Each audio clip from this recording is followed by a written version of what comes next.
Nie kom dansend deur die lug, met 'n glinsteroog en sagte sug. Hy's vers en donsig, vriendelik en gaaf, leer ons maniere. Dis sy taak vandag se manier. Wat ons gaan leer is om geduldig te wees en ander te eer. Max is oulik, maar wil nie altyd deel. Lisa is gaaf, maar vergeet soms gevoel te deel.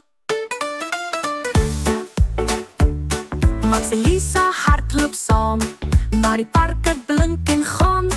Hulle sien en swaai en spring te vinnig, albei gryp die tou nogal dringend. Ek wil eers te gaan, roep Max kwaai. Ja, dis my swaai, roep Lisa baie. Hulle trek en raas, hul gesigte vol stoom, tot sprankels verskyn soos drome droom. Met 'n poef en 'n glinsterende geluid, draai 'n goue windjie al in die ruit. Poef, verskyn daar 'n bolletjie pers, met vlekkies en oë vol lig en vers. Ek's mamma, sê hy, so vriendelik en fyn. Ek leer julle maniere, dis my lyn. Julle albei kan swaai, dis reg en gaaf, maar neem eers beurte, dan's almal braaf.